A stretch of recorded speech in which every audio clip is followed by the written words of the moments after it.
People will probably be more familiar with you from the hits you had in the 80s, like Step Right Up and the duets with David Grant. That's right. How did you get started in the music business? Well, I come from Birmingham, okay, and I went when I was at school. Used to do little concerts and stuff, and anything musical, whatever it is, the teachers would all be aware of that. But my hubby, who was my boyfriend back then, because we both went to school together. When I left school and started my first job, there was an ad in our local Birmingham Evening Mail, our newspaper, and it was a soul singer that was wanted for a new band that was getting together and everything else. And our going out together, myself and Tony, was him coming to our house 7 nights a week because I was brought up by my grandmother and wasn't allowed out, okay? But so he was late coming down one evening, and that's what he was doing. He got me an audition for a band. So I eventually did the audition, and they liked what they were seeing, and it was a new world and opening. So I probably was about 16, 17 at the time. And from that point in time, I was working with bands then from, when I came out in the 80s, got my first recording deal in 83. They said, and then, had the hit, the singles come out and so on. They said, oh, an overnight success. I was going, no, darling, because I'd been working with bands for a good 10 years or 12 years before even being spotted. So I'd like to think I did my apprenticeship. I was one of the guys in a band, and I was humping gear like everybody else, and a glorified roadie as well, and all the rest of it. So I think I paid my way, And did you sing backing vocals with UB40? Was that Yeah, right? actually, that was right at the beginning of me having a hit, and I think it was. I just had Round and Around, I think, at that point, and the boys as well come from Birmingham, and they needed they wanted to, because I was known in Birmingham, because girls sing and everything. Myself, a lady by the name of Ruby Turner, and there was a lady by the name of Mo Birch, who's from Wolverhampton, and we got together and we did some backing vocals for UB40, yeah, for one of their albums.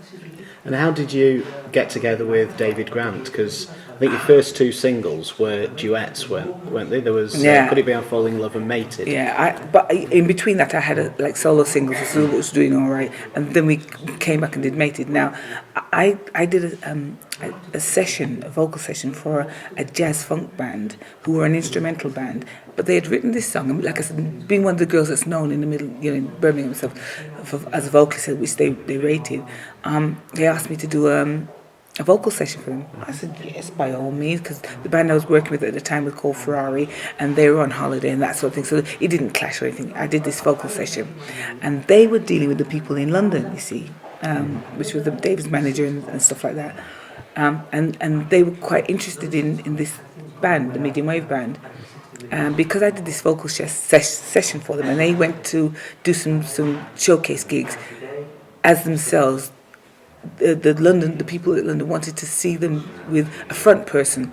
Because I did the vocal session, I went down and did some showcase gigs with them. They liked what they saw, liked me even more so, and said, we'd like to approach you. And I think, and while I was doing some stuff, I think it was Ronnie Scott's with the jazz funk band, David, who was a part of the management who they were dealing with, came to see us. I think there were Links at the time, so then they came. Links and Sketch came. David and Sketch came to see us, and we were then taken. Well, I was taken on. They wanted the band as well, but they wanted me as a solo person too. So I started to do some demos and stuff as a production deal kind of thing going on, and eventually got signed to EMI. And what was that period like, being in the mid to late 80s and being a pop star in that period? Because there were so many iconic acts that were around at the time. And let me tell you, man, when I kept, because I've always been used to, somebody beside me. I was always a part of a band. All of a sudden now, I'm out there, out front on my own. The odd single with David happened, but majority of things that people know me for was my own solo hits. And I was thinking, oh my gosh, I'm going in the deep end now. But I was thinking, something, I may just be a one-hit wonder. And if that's be the case, I'm going to, enjoy it and everything else. Plus, I had a child as well at the time. So I used to take Natalie everywhere with me, and Tony, who was my, at that point, road manager and stuff like that. So we did it as a family. And I wanted her to see, to learn, to grow from it, but not really to be affected by it, and plus they they'll remember everything. Tony likes his photography and stuff like that, so he documented everything as well. And now the kids are grown up, which is what they've done. Do you remember when we did this and when we went there and we met so like? Did we? Oh yes, of course. And then got pictures to confirm everything. Anyway, so there I was out there, and something. I went through the 80s. It's only now that I can look back and think, oh, I was really there. What a time to be involved in the music scene and so on. So I was doing Top of the Pops and the people that we were in the charts with at the time. Oh my gosh. Oh my gosh. And you were selling like 250,000 singles, to get to your chart positions. I mean, nowadays you don't sell nothing like that, But, to be selling 200 and odd thousand, records just to get your chart positions and more, and being in the charts with, the mega stars, mega. So we printed some of the Top of the Pops and stuff, and we showed the kids and stuff like that, especially the younger one. And I said, look at who we were, because he's now following the 80s stuff and he loves it. And looking at thinking, you were in the charts with? Did you ever meet them? And did and this kind of thing, because he wasn't born then, but Natalie was. He said I was born at the wrong time. My son says, but yeah, to see all of them, I'm thinking, pinch me, because is this real? And you think about the people that you met, on the program, on the shows and stuff, and the people you've rubbed shoulders with, So I'm so grateful, darling. It's only now I think, I was a part of that, wasn't I? And what a great era. What a great era. So are you still in touch with David or any of the other people that you met around that time? I am. David, no, I don't see David at all. David, London, he's got his family now. He's got all these girls. He's got, I think, 2 or 3 girls, daughters now, and his wife. I see them on TV every now and again, and so. But no, we've lost touch and stuff like that. So it's just me doing my things. But I do keep in touch with a lot of other 80s acts. People like Junior Giscombe, and so on, and Kenny Thomas, and people like that, Gwen Dickey from Rolls Royce, and so on. So we're always doing things and hanging out, and our paths are crossing and stuff like that. So there was a lot of 80s Go West, and people like Go West were in the same offices I was in with, because their management were in the same offices, you see. So we were always watching each other's chart position and stuff like that. So the boys are still the same, and they're still fab, and they love Kim Wilde. And, I mean, there's lots of 80s people that I've met along the way that I still rub shoulders with today. So was there a bit of friendly rivalry as to who would get the highest chart position? yeah. Especially with Go West, the boys, because either they bring out their stuff beforehand and so on. Yeah, but they would be, but it would all be in good fun, and we supported each other anyway. So there's a lot of British acts that used to be out back then that are still doing the round out, because they're doing the 80s tours and stuff like that. I was at one recently, Back to the 80s night with Rick Astley and Tony Hadley. I saw Tony Hadley's another one that I see, every now and again. Roland Gift and Altered Images, Heaven 17. Yes, okay. That's night. that's my era, I must admit. So it's nice to touch base with those guys every now and again. So do you do quite a few of those 80s concerts yourself? No, I do the I get called to do a certain 80s thing. The boys, they're doing another kind of 80s show, the one you're talking about.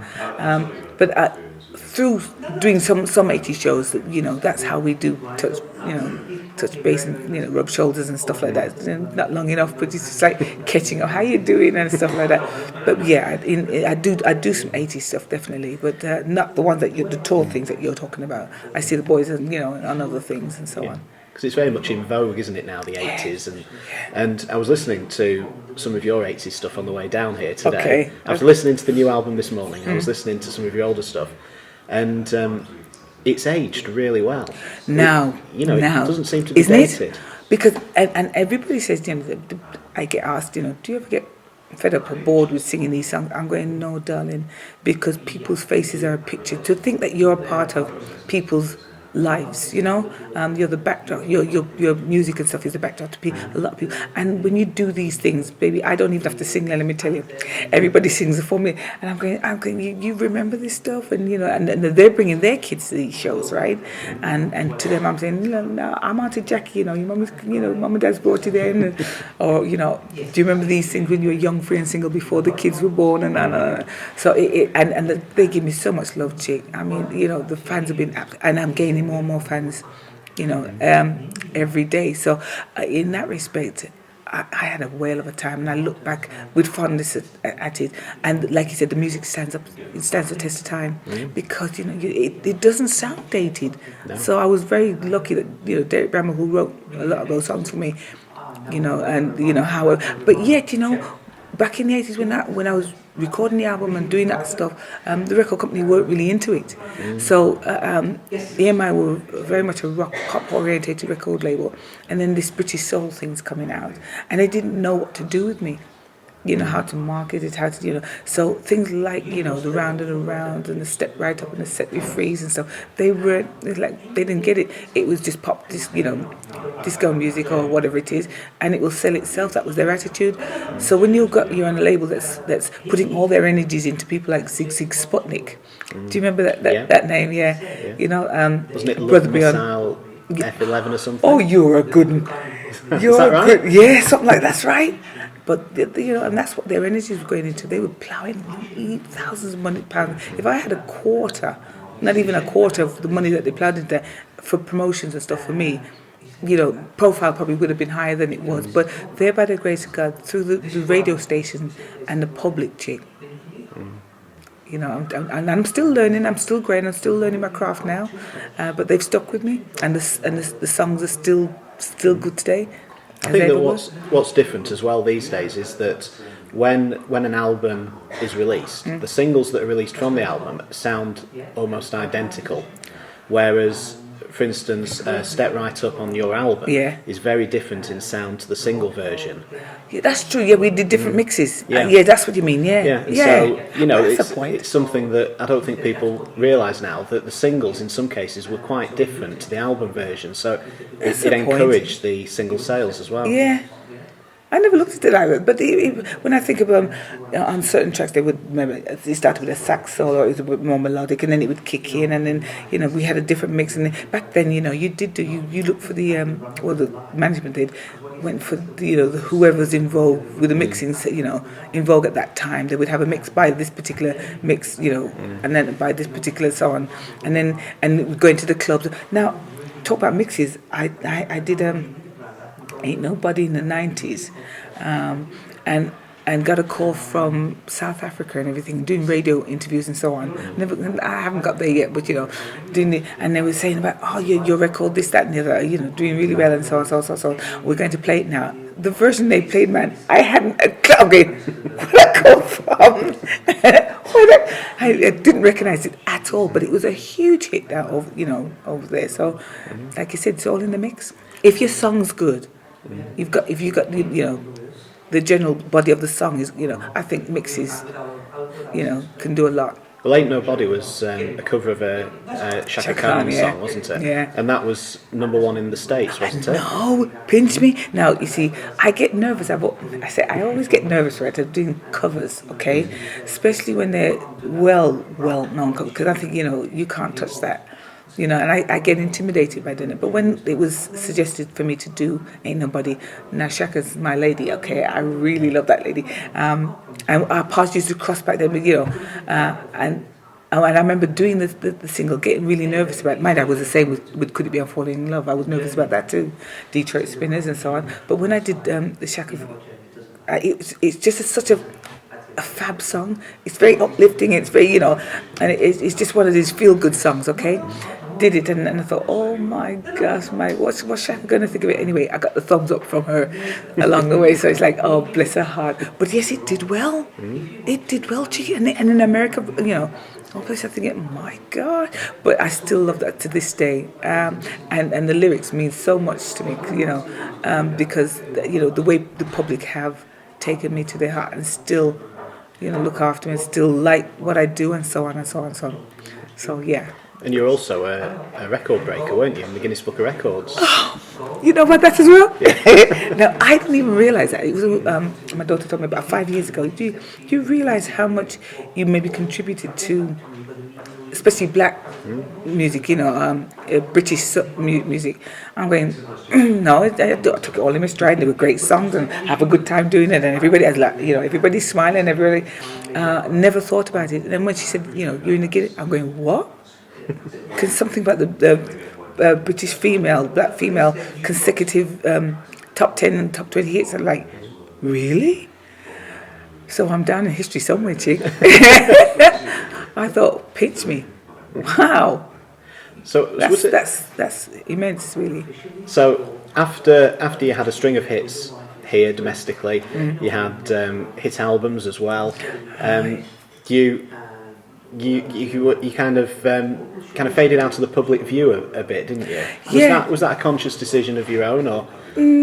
Something. I had the family to deal with, and I used to cart them everywhere. But come 90s, I had another little one, but it wasn't conscious because I think the music was kind of changing. Towards the end of the 80s and stuff like that, and record companies, and they didn't know what to do with it then, so it's a case like, well, what we're going to do there now, kind of thing, and getting material together, and I, by that point, I'm sort of concentrating on other territories, and so come the 90s now, because I'd left EMI, I think in the late 80s, and I was then working with a production company, and they took the new album I was doing to Meeden.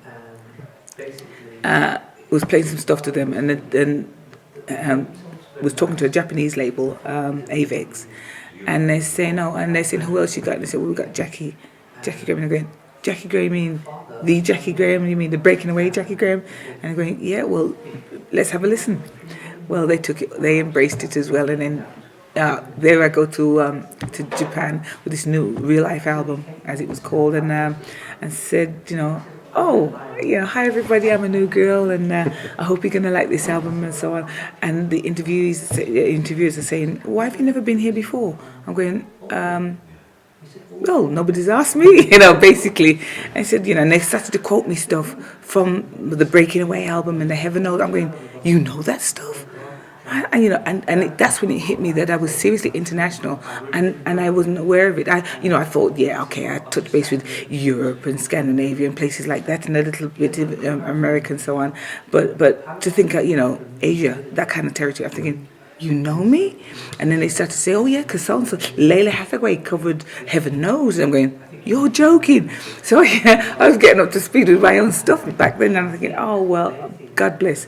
And then I started to tour over there, and my tours were selling out within 20 minutes, and I'm going, oh my God. But the people were so lovely, the record company was so, although I don't speak the language, every time I take my kids with me to territories, and they came with me to Japan, I would always insist that they learn the courtesy words of where, sometimes we were not there for very long, a couple of days or overnight sometimes, or whatever it is.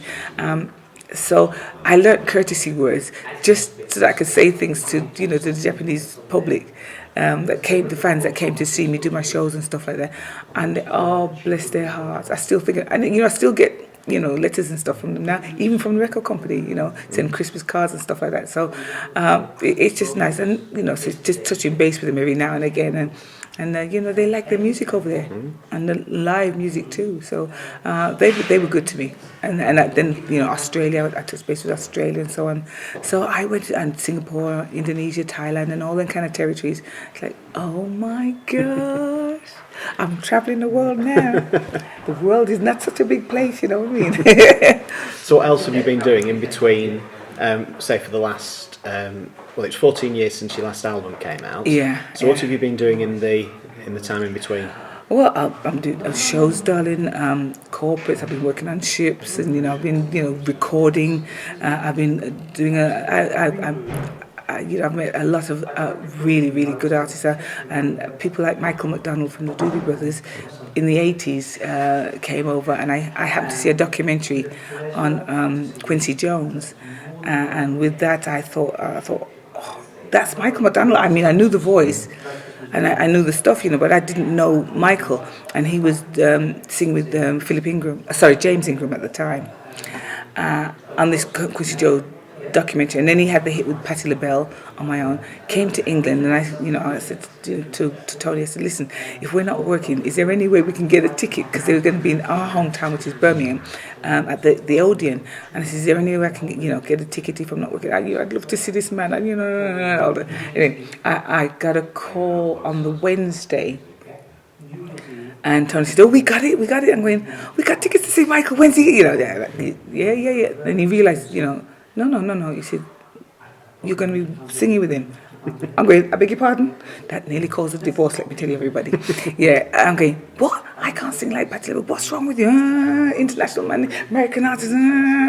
Anyway, I met him then the following day at Birmingham Odeon and sang with him that night. Oh my gosh. That man's looked after us ever since. I mean, he's introduced me to so many people. He co-wrote stuff for me for some of my albums and so on. I wasn't able to do it as a duet with him because he was sort of tied up. But I did it with James Ingram's brother, who's Philip Ingram. I did a song with which Michael had co-written and so on. So I felt as if I knew James, and I met his wife, when I was over in America when Amy was having baby showers and, for Thanksgiving and all that. So, you hook up with the family. And on Michael's first tour, I met his mom and his aunts and his cousins, and it's like, a real family thing. But the reason I mention that, because recently, I think last year, October this time, I ended up working with Sir Cliff Richards. Oh, that was on his soul album, wasn't it? Soulicious album, yeah. So, Lamont Dozier, who co-wrote a lot of Cliff's album, and Frida Payne, I had a hit with her song Band of Gold. So, and I met Percy Sledge, I met Marilyn McCoo, Billy Davis Jr. from Fifth Dimensions and so on. And I also was hanging out with James Ingram. Okay, so I reason I mentioned it because it's 6 degrees of separation. Okay, I'd never met James. I'd always known about him. We passed messages and stuff like that. But to be able to do that, and God bless Sir Cliff, man. And because of Sir Cliff, I was hanging out with some serious people, man. And I mean, he's a wonderful. But I've known Sir Cliff more or less over the 20 odd years because we were on the same record label. So through functions and stuff like that, we'd hang out. But it was the first time I got the chance to work with him. So yes, I got to rub shoulders with some serious people, darling. And for that, I'm eternally grateful. He spoilt us rotten anyway. He's fab. So yes, that's where James Ingram came into play, and I'm meeting, Lamont Dozier, who wrote a lot of Motown hits back then. So, that's the kind of thing I've been doing.